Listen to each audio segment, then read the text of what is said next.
بسم الله الرحمن الرحیم. السلام علیکم ګرانې مینوالو، زه یم ستاسو ورور استاد کوربل یک زمان امن ټي وي سره ستاسو په خدمت کې حاضر یم. قدرمنو، دغه ټایم کې زما په خوا کې تاسو ګورئ ملک حسن صاحب یوت کونسلر دغه ټایم کې ما سره ناست دی. تاسو به وایئ چې دوی سره نن د دوی ملاقات څنګه کېږي، خبرې څنګه کېږي، ولې کېږي.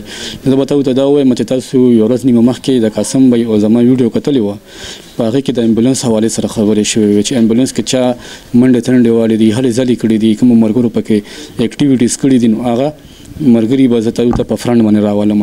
زما د پروګرام مقصد دا دی چې په دې کې چې چا هلې ځلې کړي دي او ورځ او شپې په ځان باندې یو کړي وه، نو هغه رنګې مرګري ما سره ناست دی دغه ټایم کې.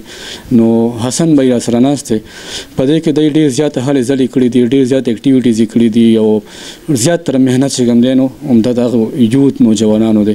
خبره اترې به ورسره کومه دا یو اکبرپورې دپاره یو تحفه ورکړې ده. نو حسن بی څه محسوسوي دغه ټایم کې تاسو چې د اکبرپورې عوام تاسو دغه ټایم کې ګوري او بیا داسې یو ګیفټ تاسو ورکړی د اکبرپورې دپاره؟ زه یم چې دا اوسه پورې به زموږ په یاداشت کې نه داسې بچا ورکړي. بسم الله الرحمن الرحیم. لیکن به ستاسو ډېره شکریه، ډېره مننه چې تاسو زموږ آفس ته راغئ، موږ له ټایم راکړو. لیکن به دا خو یو ډېر ښه کار وشو. زموږ چیرمین صاحب همیشه له موږ سره به ناست و، دا خبره به یې کوله چې زه خپل علاقې له اکبرپورې له څه داسې وکړم چې غریبو عوامو ته څه ریلیف ورسي. دې کې بیا د امبولانس هم شامل و. موږ امبولانس باندې ډېر کم دی نو زور ورکړو چیرمین صاحب له چېره بی موږ اکثر له ګورو موږ ته کال راشي که نه، داسې یاران دوستان وي غریب وربی نو موږ ته به یې کال وکړو. نو موږ ورته اویلیبل نه وو که نه، خپل ګاډی به ما سره ما به ډرایور له ورکړو چېرې تاسو ورشئ منډه ووهئ. قاسم بی به ورکړل. نو بیا دې کې چې کوم دی موږ یو ملګری دی شیرګل نامه یې ده، چیرمین صاحب هغې سره رابطه وکړه. بیا زموږ د علاقې هغې سره یو ډرایور و عدنان بی نامه یې ده، کوم دی نو دې کې بیا ډېرې منډې تړې موږ سره ووالو، ډېر هیلپ یې وکړو. نو دې دوران کې چې کوم دی نو الله پاک زموږ دا کوم موږ الله پاک نه سوال کړو هغه قبول شو او امبولانس چې کوم دی نو موږ ته اویلیبل شو. او دا مضافاتو لپاره او زموږ اکبرپورې سپیشل زموږ د اکبرپورې کوم نږدې خلک دي دوی ته خو 24 غنټې اویلیبل دی. خو انشاءالله د 5 منټ په دوري باندې د مضافاتو نه دی هغه 112 ته چې کم ټایم به د عوامو د غریب خلکو به کال کولو نو هغوی به راتلل نو هغې کې به نیمه غنټه یا غنټه به لګېده. اوس خو شکر الحمدلله خپل علاقې ته زموږ امبولانس راغو او انشاءالله موږ به ترې بھرپور فایده اوچتو او الله پاک د موږ آفتو نه او مصیبتونو نه بچ ساتي.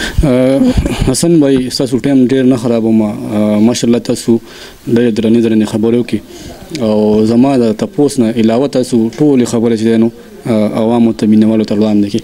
خو دا راته ووایي چې دغه ټایم کې زموږ مینوال تاسو ګوري نو د امن ټي وي په شیشه باندې هغوی ته داسې څه ښکلی غوندې میسج چې څه پیغام پړه کې مو داسې څه خبرې وي چې تاسو عوامو ته رسېدی نه شئ او په دې شیشه باندې زموږ د امن ټي وي په شیشه باندې تاسو ځان ورسول غواړئ نو تاسو ورته ویلی شئ؟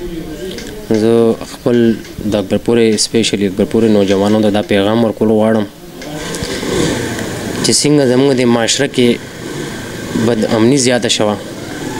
کوشش کوئ داسې خلکو سره ناسته پاسته مه کوئ، داسې سرګرمیانو کیسه مه اخلئ. معاشره کې هغه خلک ګرځي لګیا دي کم بدکرداره دي، بدکرداره خلکو سره مه ګرځئ. چېرته هم ځئ خپل مشرانو تپوس کوئ چې کم قدم اوچتوئ خپل مشر ته ګورئ نو انشاءالله هغه ورځ لرې نه ده زموږ اکبرپوره کې به دا بدامني هم ختمه شي. او زه موږ لګې ګورو موږ ته پته هم لګي پولیس والو سره زموږ میټینګونه کېږي د نشې په حواله سره چې اکبرپوره کې چې کوم دی نو ورځ تېرېږي نو دا نشه چې کوم دی نو زیاتېږي. آیا دا چېرته نه راځي او څوک وروړي؟ نو زه خپل سیکورټي ادارو ته هم دا ویل غواړم چې په دې باندې د خپل نظر ساتي.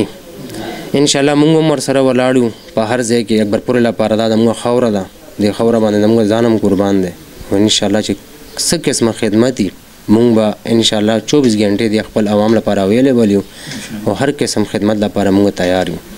ډېره مننه ستاسو او ستاسو د جذبه، ستاسو د مینه، ستاسو د خلوص. الله دې وکړي چې د اکبرپورې د عوامو دپاره همیشه وي همدغه شان.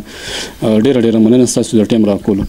قدرمندو، حسن بی سره خبرې وشوې، یقینا چې تاسو به دا پروګرام کتلی وي.